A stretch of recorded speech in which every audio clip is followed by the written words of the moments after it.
Hello friends, Vijay Ramesh വ്ളോഗിലേക്ക് നിങ്ങൾക്ക് ഏവർക്കും സ്വാഗതം. കൊൽക്കത്തയിലെ ഇന്ത്യൻ മ്യൂസിയം കണ്ടതിന് ശേഷം ആദ്യമായിട്ട് മെട്രോ വന്നത് കൊൽക്കത്തയിലാണ്. മെട്രോയിൽ കയറി ഞങ്ങൾ എത്തിയത് വിക്ടോറിയൽ മെമ്മോറിയൽ കാണാനും അവിടെ നിന്നും ഹൗറ ബ്രിഡ്ജും കണ്ട് കൊൽക്കത്ത ട്രിപ്പ് അവസാനിപ്പിച്ച് ബീഹാറിലേക്ക് പോകണം. ഇവിടെ എത്തിയപ്പോഴും നല്ല മഴ.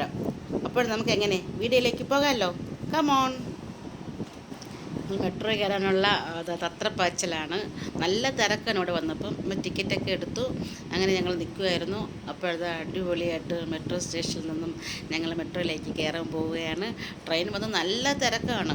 ഇവിടെ 8 ബോഗി എങ്ങാണ്ടാണ് ഉള്ളത്. നല്ല തിരക്കാണ്. അപ്പോൾ ഞങ്ങളിതാ വിക്ടോറിയൽ മെമ്മോറിയലിൻ്റെ ബാക്ക് സൈഡാണ് ഞങ്ങൾ വന്നത്. അപ്പോൾ കാറിൽ വന്ന് ബാക്കിലാണ് ഇറങ്ങിയത്.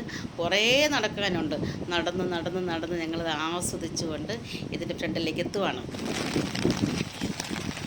അങ്ങനെ നടന്ന് നമ്മൾ ഫ്രണ്ടിലെത്തി. വിക്ടോറിയ. നമുക്ക് കൊട്ടാരത്തിനകത്തേക്ക് കിടക്കാം. മഴയാണ്. അപ്പം ഞങ്ങൾ സെക്യൂരിറ്റി ചെക്കിംഗ് എല്ലാം കഴിഞ്ഞ് അകത്ത് വന്നിട്ടുണ്ട്. എന്താണ് ഇതിനകത്തോട്ട് ഇനി ഇവിടെ വന്ന് ഇതിനകത്തോട്ട് പോകണം.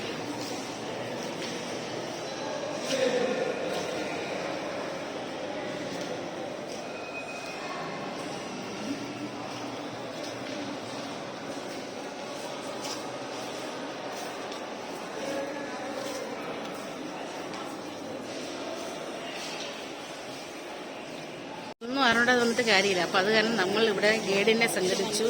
അപ്പോൾ ഞങ്ങൾ ഇതിൻ്റെ അതോറിറ്റിയിൽ ഇപ്പോൾ ചോദിച്ചപ്പോൾ ഞങ്ങൾക്കൊരു ഗൈഡിനെ അറേഞ്ച് ചെയ്ത് തന്നു. അപ്പോൾ ഗൈഡ് ഞങ്ങൾക്ക് പറഞ്ഞു തരും. ഇതാണ് നമ്മുടെ ഗൈഡ്.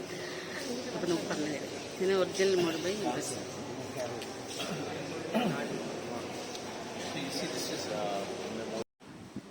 വിക്ടോറിയ മെമ്മോറിയലിനെ കുറിച്ച് ഡെഫിനിഷൻ അദ്ദേഹം തന്നു. ഇത് മാർബിൾ കൊണ്ടുണ്ടാക്കിയ കൊൽക്കത്തയിൽ വലിയൊരു കൊട്ടാരമാണ്. 1906 to 21 വരെയാണ് ഇതിൻ്റെ സ്ട്രക്ചർ നടന്നത്. ഇതിൻ്റെ ആർക്കിടെക്ചർ വില്യം ആൻഡ് വിൻസെൻ്റ് ആണ്. ഏകദേശം 1,06,00,000 രൂപയാണ് അന്ന് ചിലവായത്.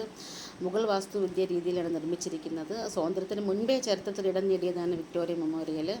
നമ്മുടെ തലസ്ഥാനം മാറിയപ്പോൾ ഇതിൻ്റെ പ്രാധാന്യം കുറഞ്ഞു എന്ന് പറഞ്ഞു. 1912 വരെ ഇന്ത്യയുടെ തലസ്ഥാനം കൊൽക്കത്തയായിരുന്നു. അപ്പോൾ നല്ലൊരു എന്താ പറയേണ്ടത്, ഇന്ത്യയിൽ ബ്രിട്ടീഷുകാർ നടത്തിയ ഭരണത്തിൻ്റെ സ്മാരകമായി നിലകൊള്ളുന്ന ഒരു സംഭവമാണ്, ഒരു ചരിത്ര സംഭവമാണ് വിക്ടോറിയ മെമ്മോറിയൽ. വളരെ നല്ല രീതിയിൽ പറഞ്ഞു തന്നു. പെയിൻറ്റിങ് എന്നാൽ നമ്മുടെ സെക്കൻഡ് ലാർജസ്റ്റ് പെയിൻറ്റിംഗ് ആണ് നമ്മുടെ കൽക്കട്ടയിൽ വിക്ടോറിയ മഹൽ കാണുന്നത്. Second largest painting. ജയ്പൂരിൽ നിന്ന് ഉള്ള ചിത്രകാരന്മാരാണ് ഇത് വരച്ചിരിക്കുന്നത്.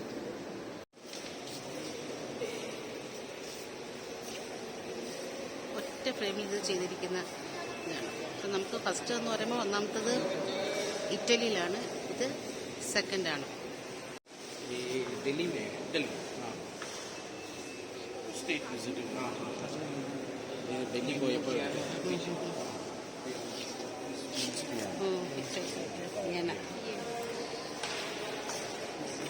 അവരുടെ പിയാനയാണ്. അതുണ്ടോ? ഈ കപ്പലിലാണ് ലണ്ടനിൽ നിന്നും കൽക്കട്ടയിലേക്ക് 14 മാസത്തിലൊരിക്കൽ അവർ വരുന്ന.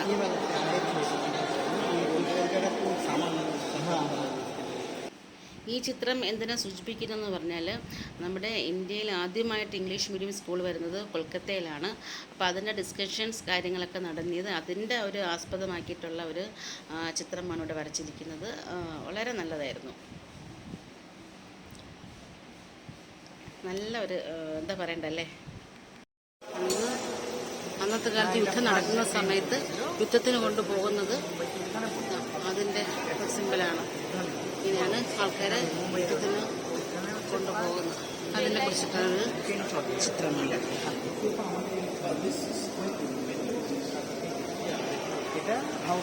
Land surveyor, and this was used to calculate Himalayan heights. This is survey hota tha.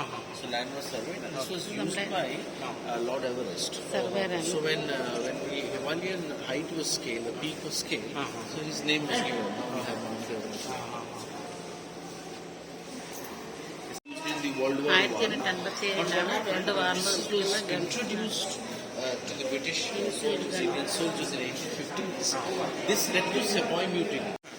A desk है. ഈ ടേബിൾ കണ്ടോ, ഇത് നമ്മുടെ ബങ്കിം ചന്ദ്ര ചാറ്റർജിയുടെ ടേബിളാണ്.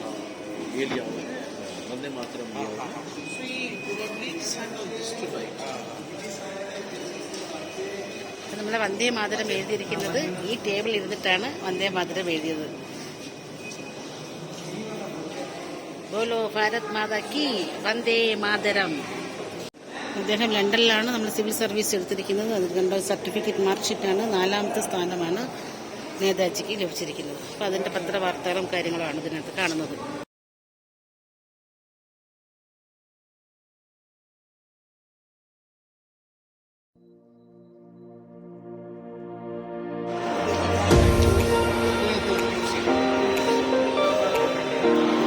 ഇനി നമ്മൾ പോകുന്നത് അവരുടെ ദർബാർ ഹാളിലാണ്.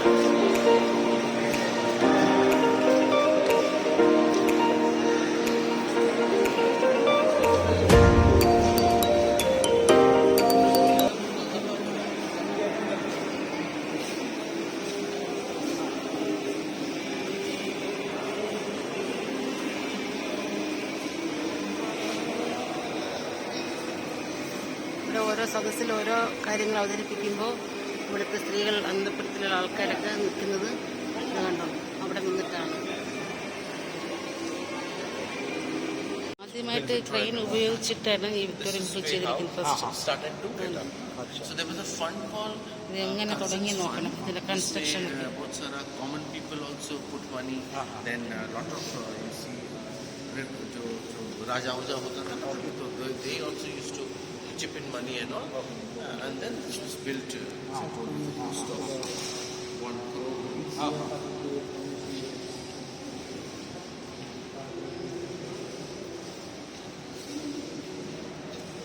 वो तो सिविल इंजीनियर से दोनों, दो आदमी सिविल इंजीनियर से. What a construction. Engineering background से, so you can understand. Civil engineer. മുകളിൽ പോയാൽ 2 മിനിറ്റ് ഡോക്യുമെൻ്ററി ഉണ്ട്, നമ്മളിത് എന്തൊക്കെയാണെന്നുള്ളത്. നമുക്കതും കൂടെ കാണാം. ഉണ്ടോ, നമ്മൾ താഴത്തെ എൻട്രൻസിൽ നിന്നും മുകളിൽ വന്നിട്ട് നോക്കുമ്പോഴുള്ള പുറത്തേക്കുള്ള വ്യൂ ഉണ്ടോ. ഞാൻ നേരത്തെ പറഞ്ഞത് പിള്ളേരൊക്കെ വന്നിരുന്നിട്ട് ചാറ്റൽ മഴ കൊണ്ടൊക്കെ എൻജോയ് ചെയ്യുന്നുണ്ട്. എൻ്റെ കളറുന്നോട്ട് ഫുൾ എ സിയാണ്.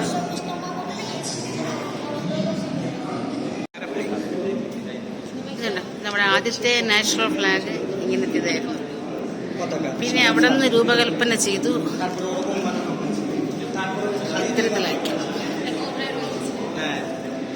അവിടെ നിന്ന് രൂപകൽപ്പന ചെയ്ത് നമ്മുടെ ഇപ്പോഴത്തെ ദേശീയ പതാകയ്ക്ക് മാറ്റി. അങ്ങനെ കുറച്ചൊക്കെ ഇവിടെ എഴുതിയിട്ടുണ്ട്.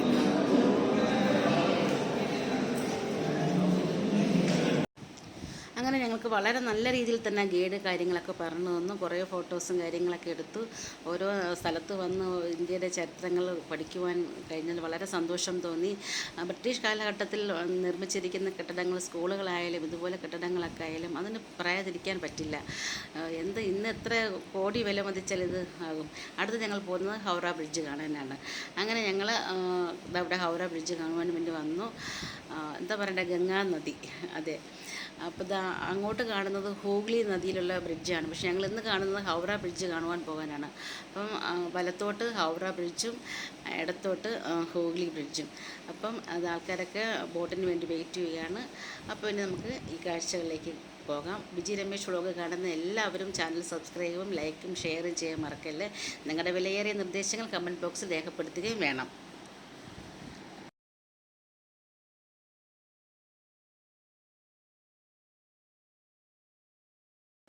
അങ്ങനെ ഞങ്ങൾ ഏകദേശം ഒരു അരമണിക്കൂറോളം ബോട്ടിൽ സഞ്ചരിച്ചു. ഇതാ കാണുന്നതാണ് ഹൗറ സ്റ്റേഷൻ, അവിടെ കാണുന്നതും ഹൗറ ബ്രിഡ്ജ്.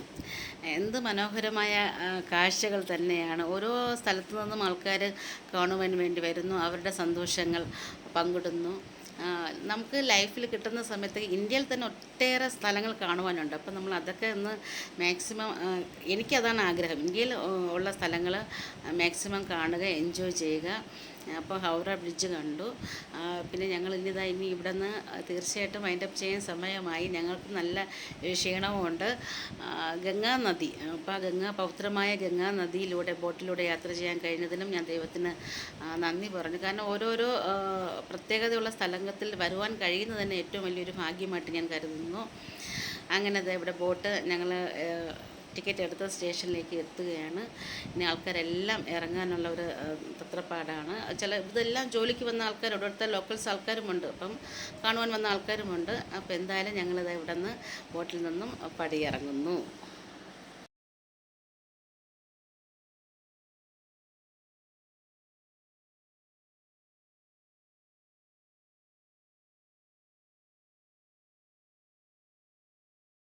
കുഞ്ഞു വെള്ളം,